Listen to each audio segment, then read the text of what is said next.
देशर स्वराज पथे जेते गाड़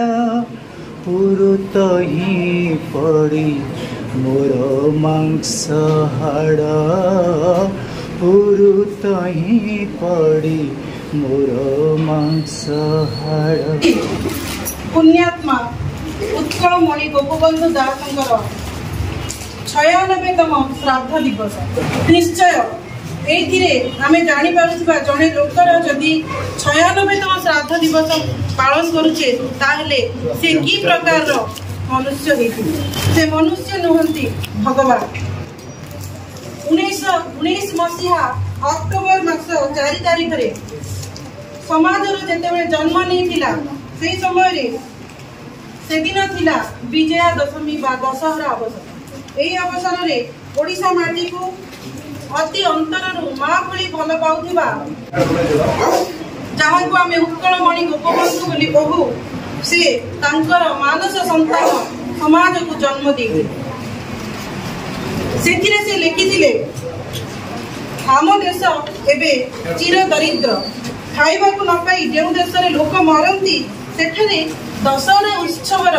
कौन आवश्यक। माँ मला पिलार षठी घर किए बा करे केते दरदर कथा से कहते जोठी उत्कल माता कांदुची जोठी उत्कल मातार स्थान नहीं सेठी आमे सब किए तेणु से कहते माँ मला पिलार षठी घर कहंगा आसब। से जहाँ परंपरा अनुसरण करी पवित्र दशहरा तिथि रे आरंभ होइतिला हमर समाजर अयमारंभ। उत्कल जननी कहवा वंदे वंदे पंडित गोपबंधु दास आमको देशर प्रेम समाज प्रेम एवं भाषा प्रेम शिखै जाइछथि। निज परिवार रे जड़े देहांत हो गला परे मध्य ताकू छाड़ी समाज रो काम करिया पई किमिति आगबर होइतिले से जड़े सामाजिक कर्मी नथिले। मैं आशा करती आज श्राद्ध दिवस रे पंडित जी जो मार्ग थिला से जो सेवा करतुले एवं देश में जो काम करतुले तांकर जदि 5% 10% जदि अनुसरण करिबा तेणु बुलेट पॉइंट रे कथबार्ता करवा बुलेट पॉइंट रे लिखा उत्तर लिखला बेलू पाराग्राफ न करके पॉइंट देले परीक्षार्थी भल मार्क परीक्षक भल मार्क से जानवे जे पिला जानी। तेणु गोपबंधु विषय से 3टी शब्द कहले से एकाधार समाजसेवी थिले साहित्यिक थिले एवं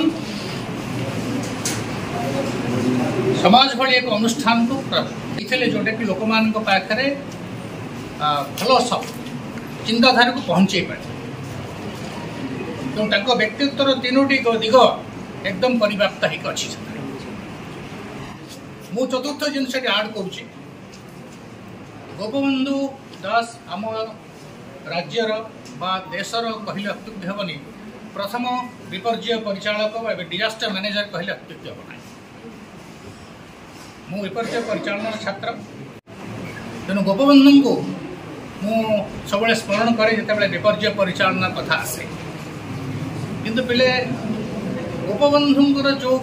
आम विपर्य परिचालन जो कथा शुणिले से पिला बेमार थिला बेले कि जाकर लोकों पाखे चूड़ा चाउल बांटन करते जो मैंने विपर्य प्रभावित होते ये सब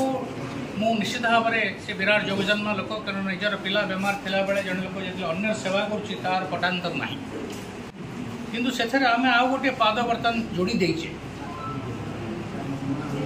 मुझे स्ट्रक्चर्ड नॉलेज कहबी प्रेरणार आम जानूचे गोपबंधु विपर्य प्रभावित होता लोक मान पाखे चूड़ा चाउल नहीं पहुँचुते रिलीफ नहीं पहुँचुते